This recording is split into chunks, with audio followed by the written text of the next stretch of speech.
Allah sudah menyebutkan proses ciptaan manusia bertahap-tahap, mulai dari pertama berhubungan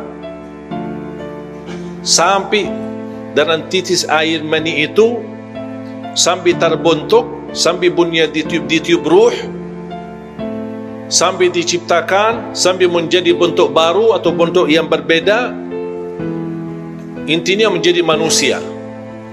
Sesudah itu Allah Subhanahu wa taala berkata sesungguhnya akan mati.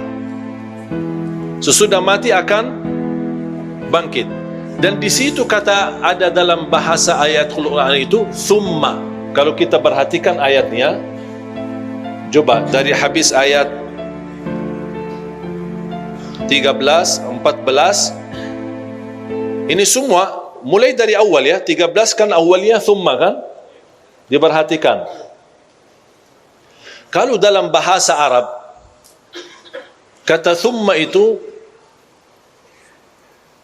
ada istilah cepat dan juga lambat. Tapi subhanallah, cepatnya ini tidak bisa dikirakan. Karena bagi Allah Subhanahu wa taala tidak butuh masa dan tidak butuh waktu, karena Allah Maha Pencipta menciptakan waktu. Allah bisa membentuk manusia tidak perlu proses sebagaimana ayat ini. Dia tidak harus begini sampai terbentuk manusia. Allah bisa kun fayakun jadi manusia. Sebagaimana Nabi Adam. Nabi Adam kira-kira pernah enggak proses seperti ini? Tidak. Berasal ciptaan manusia kembali Nabi Adam diciptakan dari tanah. Makanya Allah tidak terlalu banyak detail mengenai ciptaan Adam alaihissalam. Sudah dari tanah dibentuk jadi manusia. Tapi beda sama anaknya dan keturunannya. Semuanya memang harus proses. Kira-kira bagi Allah, kalau bagi Allah Subhanahu wa taala menciptakan Adam jauh lebih mudah menciptakan keturunan Adam. Dari tidak ada menjadi ada, itu Adam. Kalau kita ada asal air mani, berarti ada bentuknya, ada bahannya istilahnya. Kalau ada bahannya kira-kira bagi Allah susah atau lebih mudah lagi? Jauh lebih mudah. Coba bayangkan Allah Subhanahu wa taala menggambarkan proses ciptaan manusia itu bagi Allah tidak butuh waktu dan tidak butuh proses ini. Makanya selalu ada kata thumma sampai di ayat terakhirnya. Habis Allah menggambarkan fatabarakallahu ahsanul khaliqin, Allah langsung membahas kematian. Thumma innakum ba'da dzalika lamayitun. Coba diperhatikan ayat 15 dan 16. Thumma, tidak terlepas dari thumma. Ayat selanjutnya 16 masih juga thumma. Kenapa Allah di sini tidak membahas dunia? Habis kita terbentuk menjadi manusia, lahir. Allah cerita di sini kita bahas dunia, Allah bahas dunia di sini. Habis Allah membahas ciptaan kita, langsung bahas mati. Allah ingin memberikan pesan kepada kita. Kalau proses ciptaanmu itu butuh tahapannya sampai diperkirakan 4 bulan, kematian itu kamu lebih cepat daripada 4 bulan itu. Belum tentu anda punya umur lebih daripada proses ciptaanmu sendiri. Makanya Allah Subhanahu wa taala menabaikan bahasan dunia ini. Karena umur kita di dunia ini sangat sebentar. Makanya Allah Subhanahu wa taala tidak memperdulikan, tidak menggambarkan tahap-tahapnya di ayat ini, supaya kita sadar Allah mau menghitungkan masa yang pendek, yang 4 bulan tahap ciptaan kita, tapi yang usianya 60, yang usianya 70, yang usianya sampai 100 Allah tidak bahas. Karena usia kita di dunia sungguh sangat cepat. Dan silahkan tanya yang sudah usia 70, 80, kira-kira berjalan masa hidupnya seperti apa? Tidak terasa, tidak sadar kita manusia. Saking begitu cepat. Ini Ramadan bukti. Dan sering saya berkata, Ramadan tahun ini termasuk menurut saya Ramadan yang paling cepat. Setuju enggak?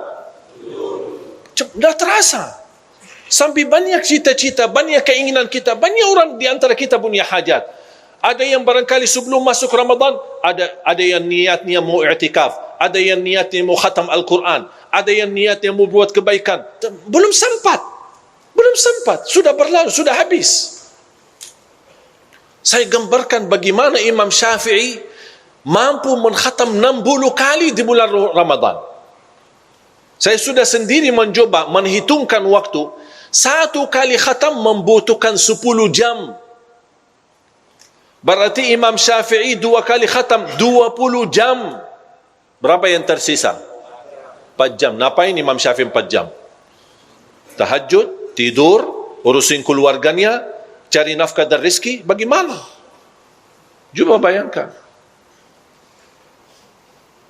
Makanya jemaah sekalian, luar biasa ayat ini. Begitu saya baca, kadang-kadang mohon maaf kita yang hafal Quran, belum tentu kita mampu menghayati semua isi Al-Quran. Jangan anda berfikir semua orang penghafal Al-Quran seolah-olah sudah 100% memahami isinya. Belum tentu. Termasuk saya. Saya tidak bisa menjaminkan diri saya yang memahami semua isi Al-Quran. 30 juz. Memahami maknanya, alhamdulillah faham maknanya, kan memang bahasa Arab. Tapi yang saya maksud, memahami makna isi Al-Quran yang membuat hati ini terbuka, sadar, tersentuh, itu tidak semua bisa. Sudah berapa kali saya baca suratul Mu'minun? Baru kali ini ketika saya baca di beberapa waktu kemarin, saya kok tersentuh hati saya di situ. Ada apa? Kenapa Allah di sini tidak membahas dunia? Kadang kita mencari sesuatu, belum tentu bertemu. Tapi sambil kita membaca, ada satu saat, subhanallah, tersentuh kita hati. Biarpun mohon maaf, orang awam tidak memahami isi Al-Quran, bisa jadi ketika dia membaca satu ayat, barangkali sebelumnya sering berkali-kali dibacakan, tapi tiba-tiba satu saat, kok menangis karena ayat itu. Tiba-tiba satu saat, tersentuh hatinya di saat itu. Padahal sebelumnya sudah berkali-kali dibaca. Siapa yang tidak hafaz surah Yasin? Tapi siapa yang menangis ketika baca Yasin? Tidak semua bisa menangis. Walaupun banyak yang hafaz surah Yasin. Sering kali kita bacakan malam Jumat, atau ketika ada acara, ada yang keluarga meninggal dunia, berkali-kali kita baca. Bahkan ada saking sering diulang, sudah hafal. Tapi pernah enggak kita baca Yasin tapi nangis? Padahal ada beberapa ayat, saya yakin kalau turunnya ayat itu di atas gunung, hancur menjadi pasir dan tanah. Saking dahsyat ayat itu. Makanya jemaah sekalian, semakin betul kata Sayyidina Uthman bin Affan, semakin suci hati kita, semakin tidak akan puas bersama Al-Quran.